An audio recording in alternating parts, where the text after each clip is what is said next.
Hi, everybody. Welcome back to Happily Booked, the bookcast for two kindred spirits. Believe that the pursuit of happiness is the same thing as reading a good book and being able to talk about it. Whew! We're your hostesses, Brooke and Back. And I think we're both sick. I'm not sure. I mean, I was sick. I'm getting over it. I'm actually a lot better, but I'm still like kind of congested. Yeah. I don't know. I've been coughing off and on, but not really too much. Mine's pretty much gone. I've just had a cough. Yeah. For the last week that I cannot get rid of, but it gets a little better every day. Mm-hmm. Like I can feel that I'm better. Yeah. But I'm not better. Well, like I know I'm a lot better than I was because I don't need nasal spray to sleep at night. Right. It's like that's a big difference. Already I'm coughing less today than I coughed yesterday. Yeah. Okay. Hey Whiskey. That's one of my cat's names for anybody who wouldn't know that. We're just drinking whiskey for these colds. which me and Austen did not plan very well. Oh, hello, cat. Considering that I was pregnant when we got Whiskey, and we were like, what's a cool cat name? And I said Whiskey because I thought that would be cool. And now Stetson's like, Whiskey! I love Whiskey! And we're like, oh no! So, there's that. Hey, can you get off the table? Come here. He's so lovable. He really likes being let out of the main part of the house. Away from the dogs? Yeah, I can hold him. There we go. I don't think he'll stay right here. Yeah, he's really enjoying just like not being in the main part of the house. Yeah. We even let Pumpkin out the other day too. Oh, how'd she do? Fine. I was a little more concerned because she's, I don't think she would do well outside. Yeah. Well, he came from outside. He ran the streets. Yeah, he did. So yeah, I don't know what I was saying, except that we named him Whiskey without thinking about the fact that our child was going to be calling his pet Whiskey. So there's that. And he sits at the table and says, I want whiskey. Right. He goes, sometimes when he wakes up in the morning or from a nap, he's like, the animals will follow me into his room or something, like Remy, say Remy's behind me. He's like, oh, Remy, hey, Remy. Or Pumpkin comes in, he's like, oh, hey, Pumpkin, I want Pumpkin in the bed. And then Whiskey will come in, he's like, I want Whiskey in the bed. I'm like, no. Anyway, so that's your fun little tidbit for the day. I don't have any hauls. Oh. I know. Plot twist. Popping my fingers, though. Wow. Ooh. Oh, wow. I can probably dish up a little quote, though. That sounds good. You come on over here? We have 3 hosts today, you guys. Although I've been reading this book mainly on my Kindle, I've been trying to save anything that I thought was funny. This is near the beginning of this story, and you're following a police detective who has gone to another police station to temporarily work, and he's now just entered the police station trying to figure out where he needs to go, what he needs to do, whatever. Okay. However, I trot up 3 steps and find myself in a cramped front bar office. A young man in uniform is busy on the phone. He appears quite animated, managing speeds of at least 6 words a second in a thick dialect I can barely understand. Though I do pick up on the fact that he wants a car back at the station as quickly as possible. As my colleague is paying me no heed, I cough surreptitiously. When he still doesn't respond, I have no other option than a full-bodied, hello. The man manages to tilt his head in my direction, puts his hand over the receiver, and grunts. Quite what he said is a mystery, but I respond by announcing myself and asking for the senior officer on duty. Most of what he utters in response is incomprehensible, but I'm quick-witted enough to decipher that he wants me to take the door to my right. I thank him for very little as I make my way into a corridor that takes a sharp turn to the left at its end. It smells just like every police station I've ever been in. The heavy odor of disinfectant, tobacco, old wood, and perspiration. Though I'm... We love the smell of perspiration. Though I'm yet to be convinced that anyone here has managed to get a good sweat on for years. This notion is confirmed when I find a door on the right marked Sergeants. Hoping to encounter someone that can at least speak, I knock and enter. After all, I am an inspector, so I have every right. I see a figure leaning on folded arms, fast asleep. His gray hair is slicked back, a loose strand of it almost touching the table. I can see nothing of his face. He's snoring gently, pipe sitting in an ashtray, still smoldering, a copy of the Daily Sketch and a half-empty tin mug by its side. Again, I go through the polite dance of coughing and shuffling noisily about. I'm well brought up, you see. But I now suspect that every officer in Elderby police station is deaf, so I resort once more to a loud hello. This slumbering figure raises his head, mashing away at a dry mouth in a most disconcerting fashion. Sergeant stripes are revealed, so at least I found someone of rank. I know that's a very random quote, but it's just so funny. Like, this story so far is very humorous. And that was from Murder at Holly House by Denzil Meyrick, which is set in the UK. It's like a historical fiction. I don't know the exact year, but as you can imagine, it's a little bit old-timey, a little bit dry humor. It's very funny. I don't like when I like paperbacks, but I don't like this. Yeah. When they do that, when the cover just stays up, so I always flip it over. So I hope that gave you a bit of a glimpse into, 1952. It says it right there on the back. Of how the story is written, at least. I know I'm not an audiobook narrator. Even on my best days, I don't think I could pass as a narrator. But this book is very witty. So that's my quote. And I don't have a haul. Did you have a haul? Yes, but I can't talk about it. Okay. Fair enough. Christmas. Fair enough. Excuse me. What have you finished since we recorded last week? I don't think I finished anything since we recorded last week, because I think the last thing I talked about was... Hold on, let me get there.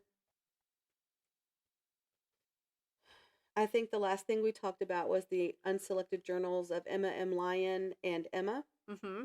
And I haven't finished anything since those. So you're still reading Just Stab Me Now. Yes. By Jill Bearup. Okay. I am also reading another book currently.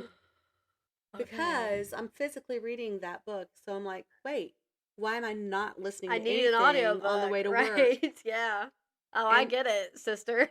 And something caught my eye when I was on Everand listening to Emma M. Lyon, and I had saved it because I thought, okay, that sounds interesting. I don't know why it sounded interesting, but maybe because my ex-husband is Indian, and I love Nepal. I could really take or leave India. They are similar to Nepal, but I've only had bad experiences in India and with Indians.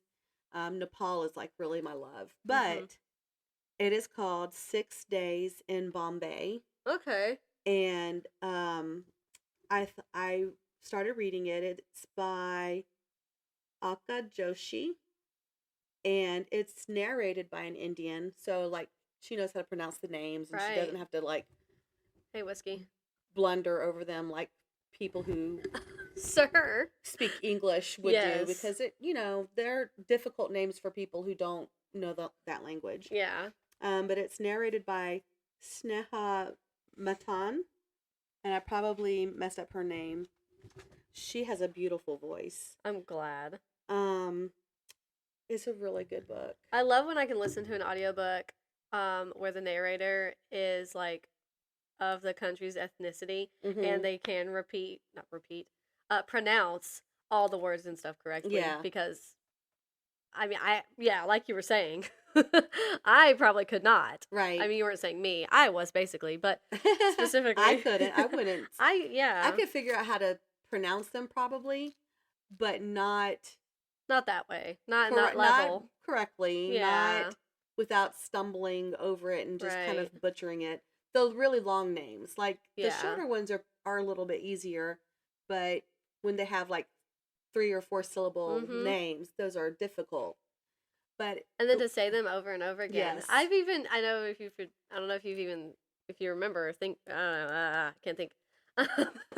But like even if I'm reading just like a normal book and someone has too long of a name, or if it's a sci-fi, which is what it was more recently, and they have a difficult name for me to Yes. pronounce, I shorten it, and then I find it hard to read it with my eyes Yeah. because it's like almost taking me out of the story because I have to focus so much on the pronunciation of this one Right. word. I've listening to it, I think has a better feel for me too than reading Yeah. it, because like when she's talking, I can imagine myself not necessarily in Bombay because I've never been there. It's Mumbai now. They don't call it Bombay anymore. It's Mumbai. But I've never been there, so I can't put myself there, but I Right. put myself back in Nepal, and I can hear them, like Yeah. the words that they're saying. I've heard them many times in Nepal, and it's just so like it just takes me back, and it's a really good story too. Yeah. So it's historical fiction, Um I would assume. I guess it's written in 19 or it takes place in 1937, Yeah. and there are historical figures that are talked about. There is some historical references like the British, how they were living in India, but during this time, Mahatma Gandhi is um, kind of wanting India to have its independence, and there are a lot of people that also want India to have its independence. They're doing a lot of things to bring themselves up so that the British will maybe allow them to have their own independence, and um, so it's kind of taking place during an unsettled time. And the lead character's father was British and her mother is Indian. And he actually had a family in England, but never told her mother that. She thought he was single. They didn't get married because her mother's parents were never married. They just lived together her whole life. So she didn't think anything about not getting married because her parents weren't married. Right. So she was living with him. They had 2 children together. And when their daughter was 3 or 4, I can't remember the right age now, he went back to England and they had a little boy. He was a baby, might have been one. But the baby was kind of sickly, had a bad heart. And when the father left, she talks about like remembering snuggling with her brother and everything, and he got sick and died. Mm. And so it's just been her and her mom, and she's a nurse. Her mom worked really hard. Her family wouldn't have anything to do with her because she had this family with an Englishman. So like her children were half, so they didn't love them. Uh-huh.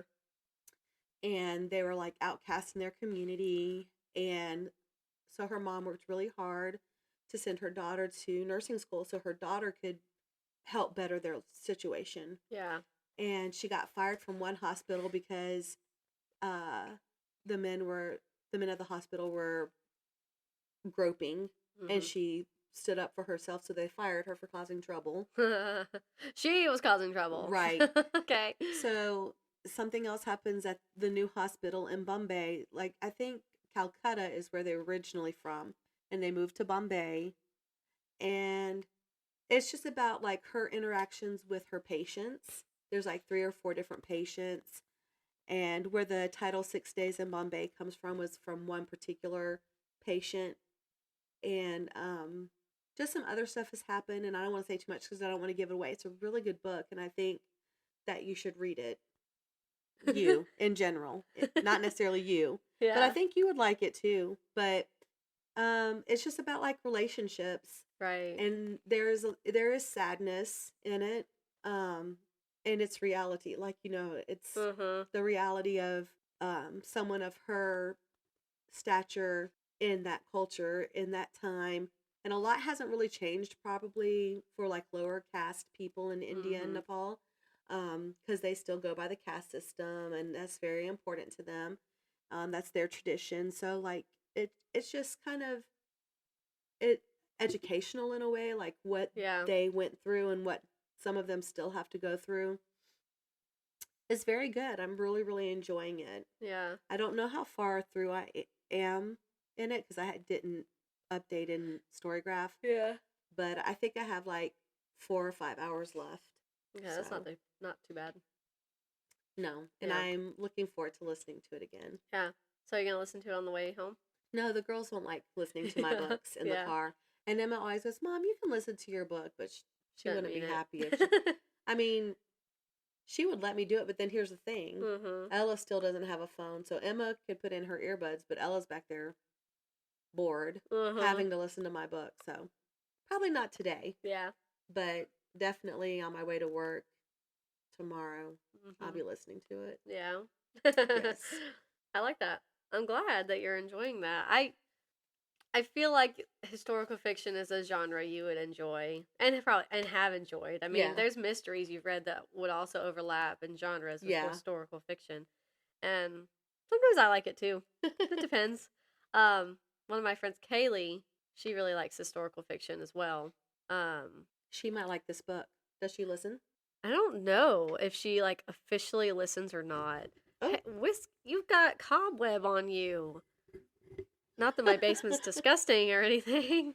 Can you like hop down? Go on. Skedaddle. He's like, okay, I want to go back upstairs now. Too bad. That's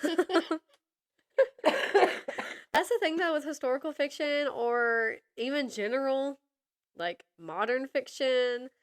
Obviously it's worse the further back in time you go, but like the reality, like it's so, like you could see this happening. You could see like this is very well grounded in reality. Right. And yeah, some of that stuff is really hard to read. Yeah. Because it's like, oh, it's tragic.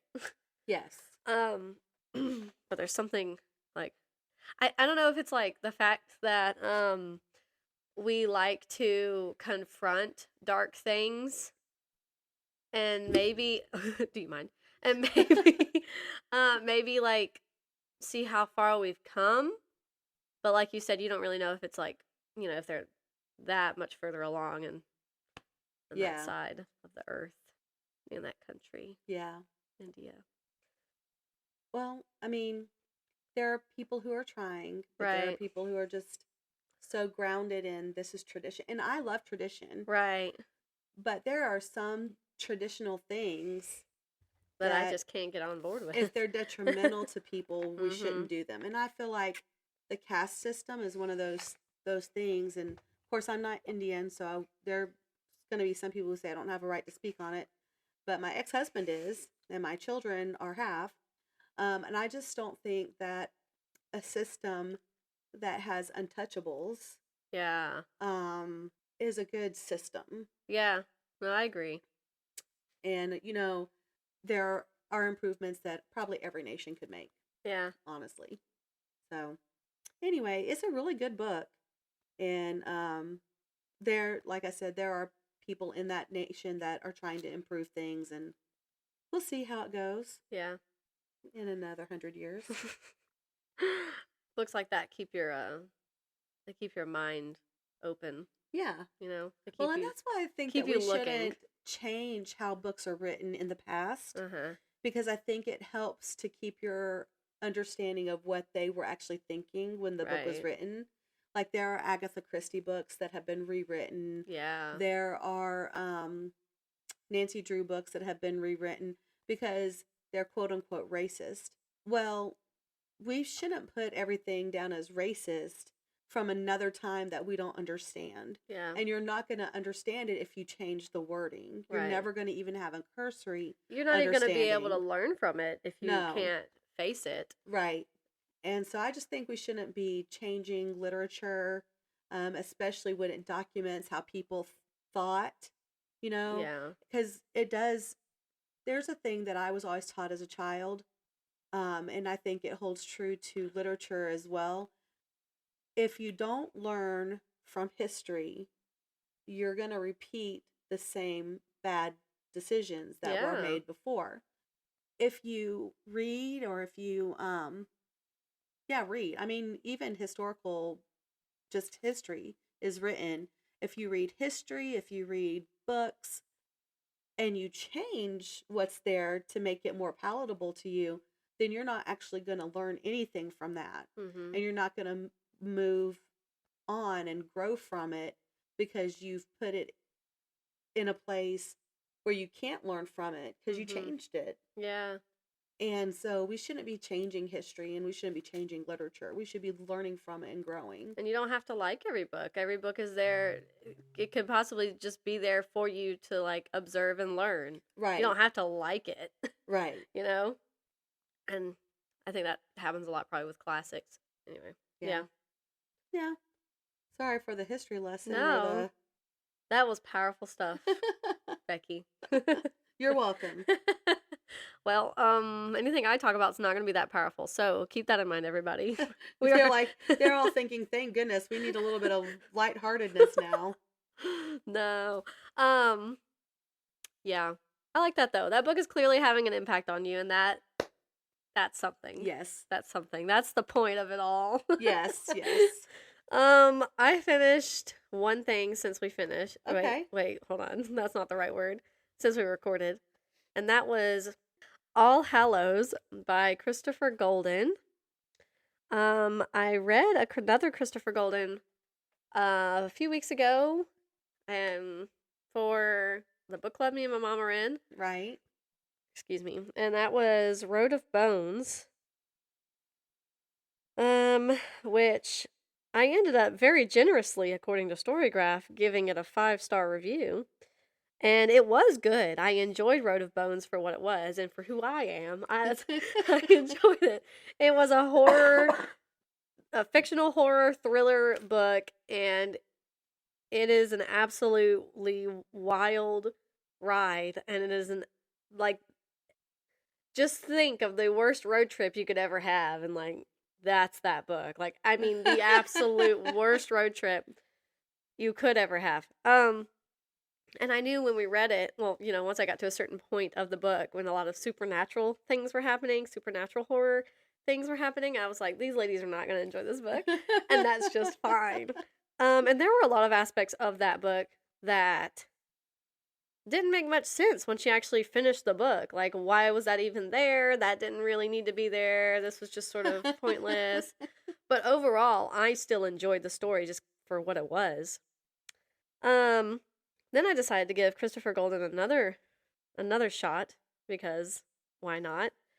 And I had actually seen this book on YouTube several times before Halloween. A lot of booktubers were, like, you know, posting things like what you should read for Halloween if you want to get into the spooky vibes, whatever. Sure, Whiskey, come on up. Scare me. And this was one that came up several times with one lady. This makes her sound so old. with one girl that posted on YouTube.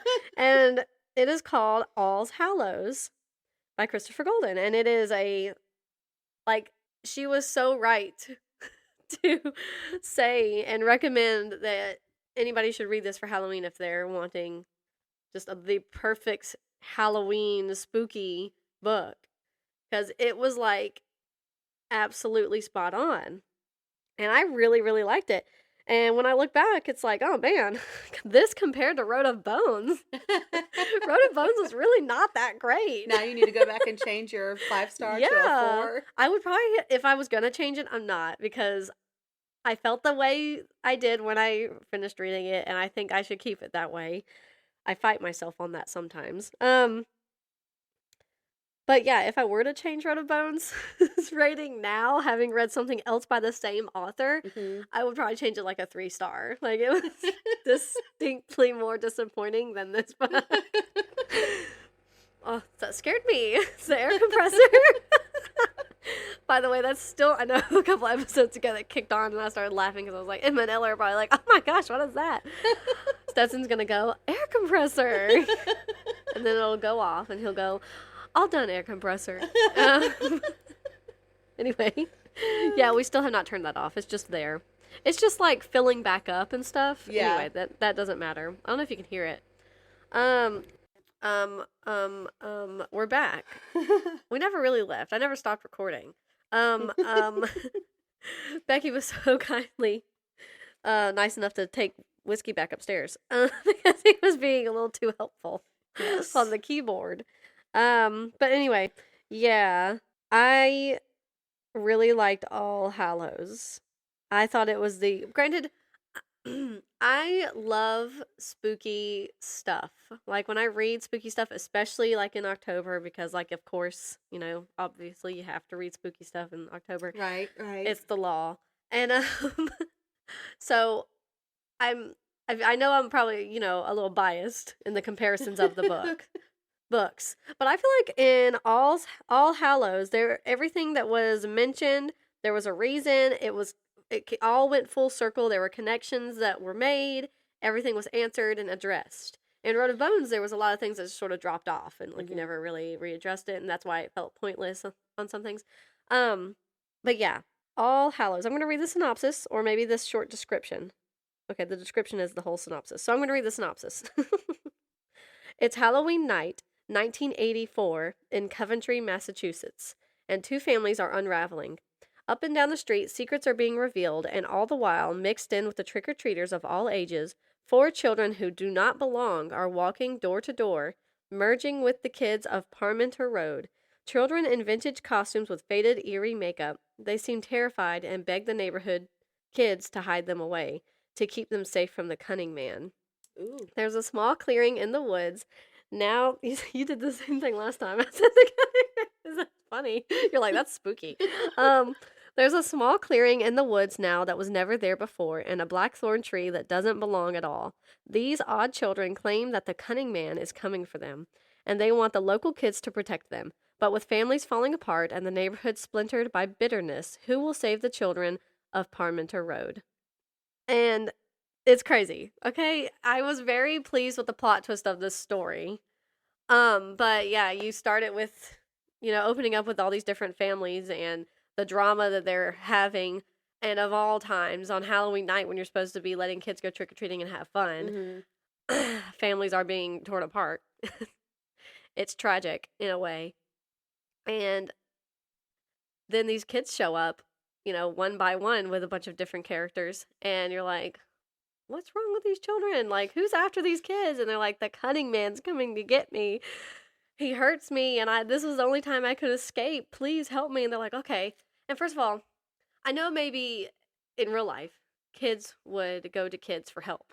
I get that, why that would make sense. But if they really wanted help, why don't they go to the adults? Right. But yeah, so the kids of Parmenter Street, I think is what it was, are like, okay, fine, we'll help you. Come back to my house and we can call the cops. And they're like, no, don't call the cops. They're like, okay, well, you look hurt. You want to go to the hospital? No, don't take me to the hospital. Don't help them. I'm like, something's off. But you know what? This is a crazy time of year. Maybe something crazy's happening and you really can't get police involved, or maybe you really can't. Maybe there's a certain rule where you cannot contact the parents for some reason. I don't know. But so you follow the kids trying to help these random children that have shown up, while all at the same time they're dealing with their family drama, and it's all on the backdrop of Massachusetts on Halloween night. This entire book takes place on Halloween night, which I really enjoy stories like that. Which actually Road of Bones was like that. It all took place in one night. And there's leaves are falling, like there's vintage, you can just imagine like 80s trick-or-treating, and it just sounds great and perfect. And it was really good. I really, really liked the twist. I didn't see it coming. I was like, oh, wow, really? And when the twist happens, you'll be impressed too. I hope so. I really enjoyed the story. I thought it was perfect for Halloween. I actually wish that I had read it on Halloween or during Halloween, whatever, a couple days before. It did take me a few days to read.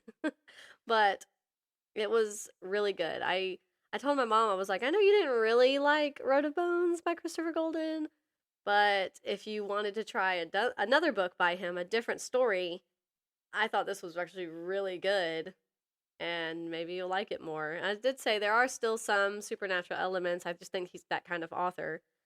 But it's not quite as in your face and far-fetched as Road of Bones. Mm-hmm. So it was really good. I really liked it. I definitely recommend that book, especially for the spooky season. But of course, you can read any kind of book at any point of the year, so Right. whenever you want. So it was really good. I really liked it. That's all I finished. Okay. So what are you currently reading? That's it. That is all I finished. I feel like I've been on not a slump, but hold on. I gotta get this cobweb off my finger. I am currently reading what was quoted at the beginning of the podcast. We're not a book. Murder. You're like, what's wrong with her? Murder at Holly House by Denzil Meyrick. And I'm going to read the synopsis on the back. Yorkshire, 1952. Christmas is fast approaching when a dead stranger is found lodged up the chimney of Holly House in the snow-covered village of Elderby. And I know I might be saying things wrong. I'm sorry. Yeah, it's Yorkshire. I thought so when whatever. Is he a simple thief or a would-be killer? Inspector Frank Grasby is ordered to investigate, but as is often the way for him, things don't go according to plan. When the local doctor's husband is murdered, Grasby begins to realize that everyone in Elderby is hiding something, and if he can't uncover the truth soon, the whole country will pay a dreadful price. A dreadful price. Well, the Brits can't get upset with you for pronouncing Yorkshire wrong. You can't even read dreadful. I know, exactly. Come on now. Yeah. So it's really good so far. I'm enjoying it. I am supposed to have it read. Sorry, I don't know. I'll use mine. Okay. I'm supposed to have it read by tomorrow. Well, it looks like you're pretty close. I'm actually further than what it's bookmarked at in the actual book. I don't know if no, I'm not logged in. It's fine. Oh wait, I didn't update it. Okay, sorry, I keep going back and forth. I'm like, did I update it? No, I didn't. Where can I see the updated percentage? Nowhere, because I didn't put it. If you're farther along than where it's in there, then you must be pretty close. Yeah, I'm like 82% of the way done. Yeah. So I'll hunker down tonight. And normally when I get to 70% and past that forward, I can get through the rest of it in like one good sitting. Yeah. So I'll probably do that tonight because, I can't show up to the book club not having read the book. Right. I actually technically picked this book, but I had got this book, I know I told you, at Barnes & Noble at their cafe, at the Starbucks in the Barnes & Noble. Right. Because you can buy whatever purchase you make at the cafe, you can get the book they have on display for $5. Oh. And I know, right? It's cute. Yeah, you did tell me that. Yeah, and this was the one they had on display, and I had already sort of seen the cover, and I was thinking, you know what would be fun? Maybe a Christmassy murder mystery. So why not? Are you enjoying it a lot? I am enjoying it. There are some points where I'm like a little bored, I have noticed, and I feel like I can say that confidently. But for the most part, I am enjoying it. I'm enjoying like the witty, dry humor. I just love that. I love the dry humor of the Brits. And, I think it's so great. And it's set, when is it set? 1952. Yeah, 1950. So, what a time, What a time. So, it's really fun and intriguing. I'm like trying to, with all the characters you've met and all the information you've gathered at this point, it's like, okay, I've got to start being able to make a connection somewhere. But really, so far, little me, I'm not an investigator. I haven't made any connections, really. You don't have any theories? No, I don't. I'm like, what in the world is going to happen? He goes to this new... Wait. He goes to Elderby. I can't remember these names. I can't remember. He goes to Elderby because he had a bunch of slip-ups in his town, and his boss was like, okay, for temporarily, you need to go help these people. And there's been a bunch of thefts with on a farm and other kinds of thefts there. So go there, help them figure out who the thief is. Well, everything will settle down of all the mishaps you've had, and then you can come back. So he's there and he's helping, and he goes to talk to the people of Holly House about the thefts that they've been experiencing, and they're all in like the sitting room and with the fire going, but it's starting to get very, very smoky in the room, and they're like, what in the world? And they tell their son to go, poke around in there, and he's like, I can't get it, I don't know. And he lays back on the couch because he's like a teenager, I don't know. And so Inspector Grasby's like, I'll get it, don't worry. And he goes and he pokes around up there, and he's like, I felt a human hand, And he's like, oh my gosh. So then they pull a body out of their fireplace, out of the chimney. And yeah, and they're like, how'd this man get in our fireplace? That's weird. Santa Claus. Right. So right, you get it? The Christmassy tie together and all the holly bushes and stuff that are around. It's very atmospheric. So he's trying to figure that out. And then somebody else who he recently meets, who is actually an American, but he's married to another American, but they live there, and his wife is the town's doctor. Oh. He is found murdered. Oh. And Inspector Crosby's like, oh, this isn't good. What's happening? And things just keep happening, and stuff's popping up, and there's like random people showing up that nobody knows, and like Secret Service-y kind of people, and the Men in Black, and they're showing up, and he doesn't know who to trust, and he's still trying to just figure out, first of all, who this man is inside this chimney. Right. And it's very interesting. I'm really enjoying it.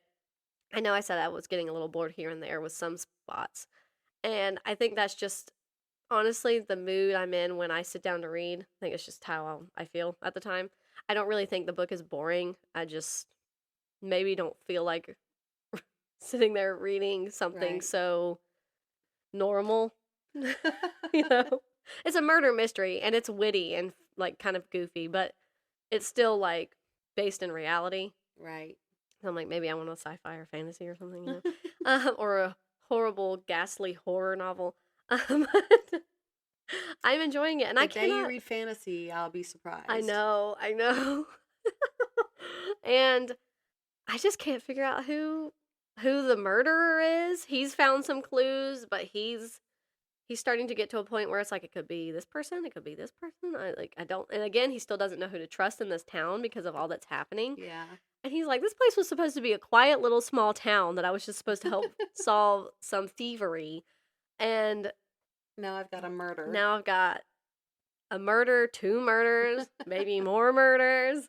And these people aren't who they say they are, maybe.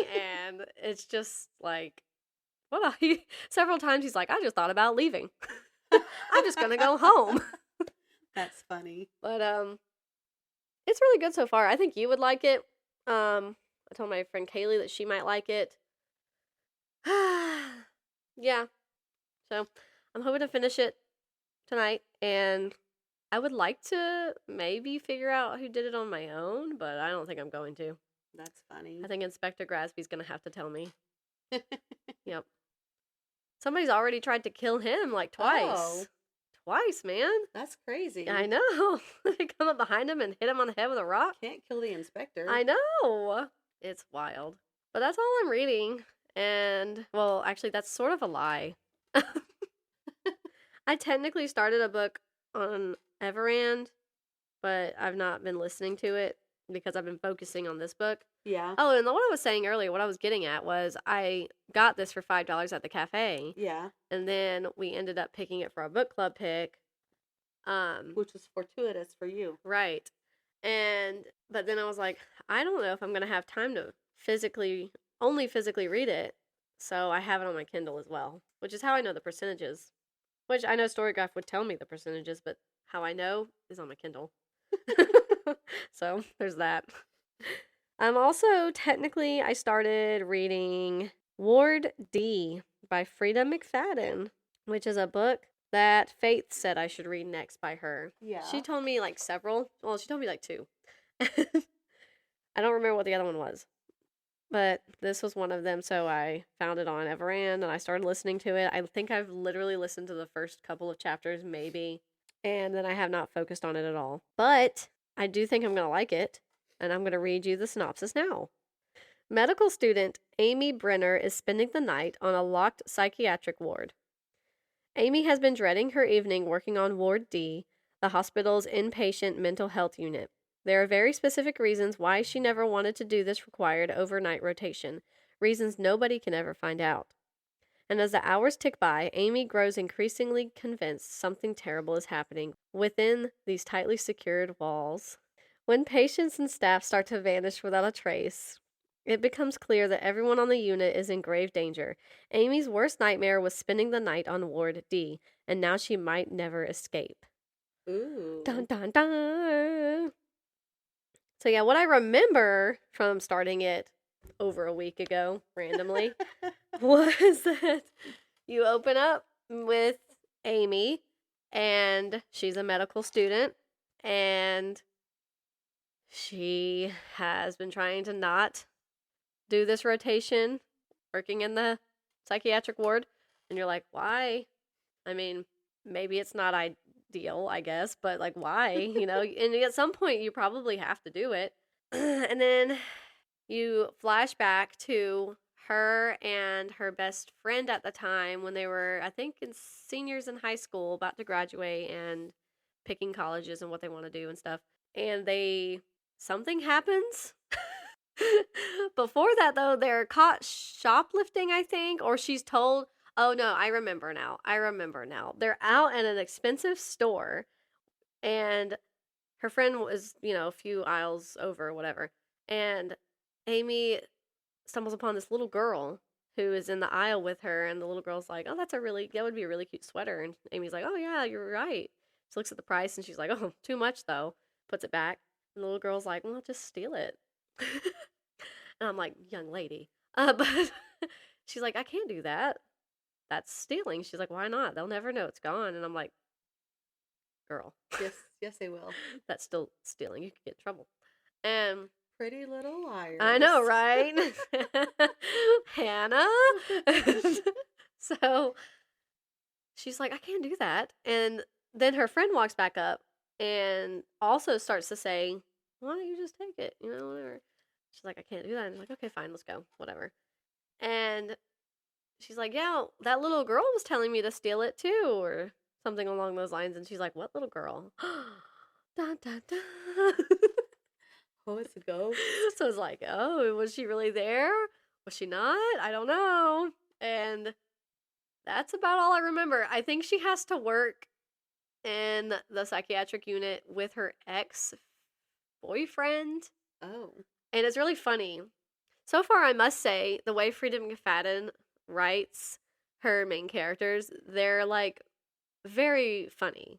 They're very, like, kind of quirky in what their thoughts are of, the people in their lives. And he shows up and he's like, hey, you're working here tonight too? And she's like, yeah. And he's like, what have you been up to? And in her mind, she's like, well, nothing since you dumped me, And she just says it over and over, and she's like, nope, I've been pretty bored since you dumped me. You remember that? Well, since you dumped me, I've not done much except study or whatever. And it's just funny. Like, and I feel like maybe you would enjoy Frieda McFadden. It sounds like it. So from far, what you've said. Her writing seems like something you could get on board with. I mean, although when I read The Boyfriend, Mm-hmm.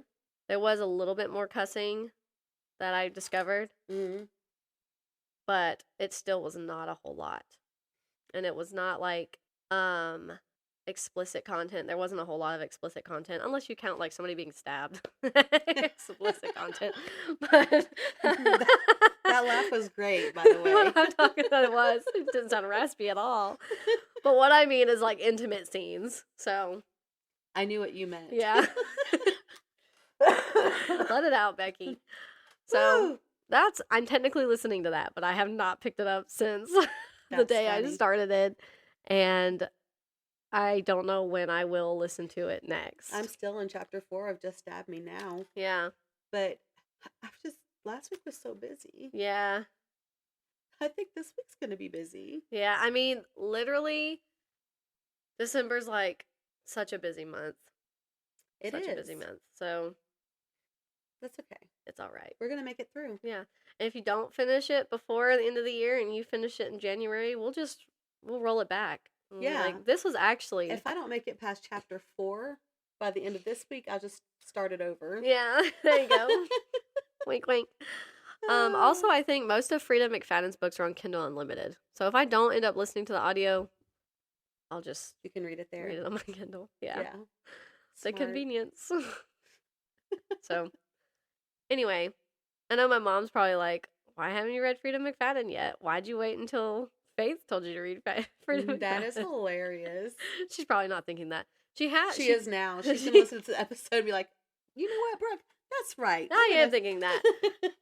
We last month, I think, at the book club, we went into the bookstore and we were going to go sit down or whatever. And one of Frieda McFadden's books was on, like, their front table that you first see when you walk in. Mm-hmm. She was like, oh, I've read that. I read that too. And she's like, over where the rest of her books are. And I think she was telling somebody else, like, I walked away or started to walk away. She was like, yeah, I think Brooke's read this one too. And I was like, I haven't read anything by Frieda McFadden. And Katie thought I had read something by her too. I was like, no, I've not read anything by Frieda McFadden until now. You have. Yeah.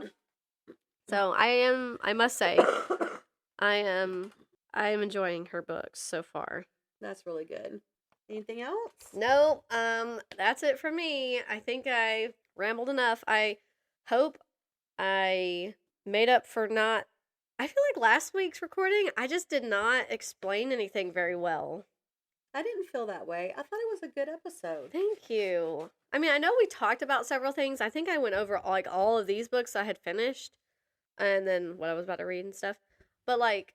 So, like, a lot of books were mentioned, but I just don't feel like I went into enough detail or, I don't know. I think I'm probably thinking too much into it. Let me know, guys, if you noticed or care at all. But, yeah, I know sometimes lately I feel like I've not been, like, paying attention to the books. Like, I'm enjoying the books I'm reading and, like, I know sort of what to talk about, but at the same time, it's like, is it really sticking in my head, or am I just sort of like in one ear, out the other? Because you got to make your goal. Yeah, and that's a problem. I'm gonna make my goal, I hope. I'm already past my goal, so. Yeah, well, I'm sorry. I actually am very past, but well past my goal. I'm a psycho. Yeah, we know. I'm a psycho. But that's why we love you. When you were like, and I need an audiobook to listen to. I get it. Because I'm like, I have to constantly have a book to read. Yeah.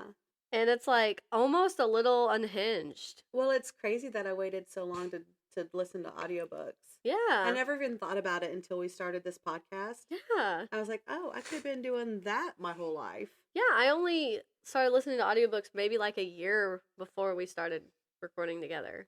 And it was like life-changing, especially because I had such a long commute too. It was like I could get so much audio in. Well, I love reading. Yeah. But I had kind of given up on it. And it's funny because I was talking to another mom not that long ago, and they had the same problem. Yeah. Like when you sit down to read, all you hear is, Mama, Mama. Oh, that's Mama. impossible. I don't know how people do it.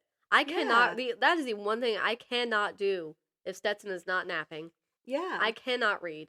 And so I just had kind of given up on reading. Yeah. Until I met you. I brought it all back. You're my best friend. Oh my gosh, stop. Besties. Like, honestly, I probably still wouldn't be reading if it hadn't been for you. Oh my goodness, Becky. And that's very sad. You probably would have gotten back into it eventually at some point. Yeah, but when they both moved out of the house. I just sort of helped jumpstart so it. There would be nothing else to do at home. Let me maybe crochet. My Christmas sweater is coming along nicely. Ooh, I can't wait to see it. I finished the front and back panel. I started a sleeve. Mm-hmm. But I'm like, I gotta finish this book club book before I... Right. But yeah. No, like, that is the only... I actually was just talking about this with Kaylee, because she's got a baby a year younger than Stetson, and she's like, I can't read. And I'm like, you can't... I don't know how people do it. I don't know how you sit on the couch while your child is playing and read. Because I can't focus on anything else. No, and they want to play in your lap half the time. Mm-hmm. Even Emma we were always trying to did. watch the show, and I was trying to feed him. He was like, "Mommy, come play with the truck and trailer," and Yeah. I was like, "I just want to sit here and eat the food." Right. But okay. Yeah, I kept trying to talk Deepak into a second one so long because I was like, I got to get this kid out of my lap. And he's like, no, we don't need another one. I'm like, yeah, because she's not playing in your lap. Right. She's playing in my lap. Yeah. I can't do anything. I can sometimes crochet when he's around. It depends. He has been more needy lately with, like, not needy. I shouldn't say needy, but, like, he wants me to get on the floor and play. Right. And, like, that's fine. So I can't crochet as much, but normally I can sort of get some crocheting done. I can't read, though. I can't, like, I can sometimes clean. Sometimes he'll, like, sort of help with the dishwasher, and that's cute. Yeah. But then we'll get all the clean dishes out, and I'm like, okay, now I got to get these dirty ones in. These are the dirty ones. They have to stay in the dishwasher because he likes to take them out. And I'm like, no, put the dirty plate back in the dishwasher. It's got to get washed. And he's like, get the soap. And I'm like, after we get all the dishes in the dishwasher, we can get the soap. Right. We've just got to keep all the dishes in there. But that's funny. The girls used to put the soap in the dishwasher for my mom. Yeah, it's something about it. I guess it's magical. Going back to the book goal, I absolutely went insane this year. I'm at 93. Ooh. But you might get 100 by the end of I'm the trying year. to get 100. But Murder at Holly House will be my 94th, and then maybe Ward D. But then I've got a short story collection I've got hidden away up my sleeve. Nice. That I think I'll be able to get it. So we'll see. That's insane. That's so ridiculous. Like, you do not have to read that much. And like, we're that's only ridiculous. a couple of weeks away from our first recording of 2026. I know. I was thinking about that like yesterday, I think. I was like, we're going to be on episode 1 of the next season very soon. Yeah. Hopefully all video. Or, not all video, but, so. Hopefully videos consistently. I hope so. Yeah. It's I okay. Got to do 10. It's holidays. It's okay. I wanted to be done with like all 13. Yeah. By the end of the year. Yeah. I thought I was going to do it. It's okay. I mean, not far off now. So really, it's all right. Even if we get into the year and, If you send me 11, I'll try real hard to get 10 and 11 done this week. Okay. If you can. And then we'll see how it goes. Yeah. I know the holidays are always busy. So. Yeah. Anyway, I've rambled. That's all I've got. All right. Well, that's all I have. And so, for those of you who are listening on YouTube, don't forget to like and subscribe and leave us a comment. That's going to be really fun. YouTube's going to be really fun for the comments. Like, that's what I'm looking forward to because that might be easier than shooting an email. So, like, if you guys are listening online, please leave a comment. Brooke always responds pretty fast. I usually respond, not as happily booked, though, as myself, because I'm usually logged into my personal account. So, I usually respond too. And it's fun to get comments. I was so excited when we got our very first comment. And I texted Brooke. I was like, Brooke, did you see the comment? Yeah. So, please like, comment, and subscribe. Share if you like the episode, share it with your friends on Facebook, whatever. Help us out, help us grow. We're so super excited. We're stuck at 32 subscribers. I'd like to hit 100 as our first goal. That's not really far off, honestly. It didn't take us long to get to 32, and we know that's our closest besties, and we appreciate you guys. I got brain tied. Me too. That's what happens to me. I'll be reading a synopsis, and it's just like, those are not the words that the book says. Right. La la la la la. But we are so thankful for the support we're getting. We've got TikTok followers. We are hoping that that's going to translate into YouTube subscribers. We're so thankful for you guys just supporting us and following us and all of that good stuff. Also, remember to check out the Sideways Sheriff. And we do have merchandise. We don't have a shop or anything like that. But if you email us or comment under the video, we can work out a way for you to get us payment. And we can send you whatever it is that you want. Also, we do have our Cash Apps listed. So if you wanted to send us money through Cash App and tell us, the thing that says what it's for. You can tell us what you want there, and then we can make sure that we get it to you. Obviously, we'll need your mailing address, but just let us know and we'll get it to you. We have t-shirts and bags and all kinds of fun things. It's on our Facebook page a couple different times. You should be able to go under photos and find it. Miss Tracy works really hard on those things, and she's put the prices under some of the pictures. So just keep that in mind. And thank you, Miss Tracy, by the way, for working so hard on that. And we are working on getting a Patreon started. We have several things we want to do with that. So hopefully next year we'll actually have a Patreon for you guys to go on and listen to or watch different things on there. So as always, kindred spirits, thank you so much. It's wonderful to know that there are so many of you in the world. Almost Merry Christmas. And until next time, stay happily booked.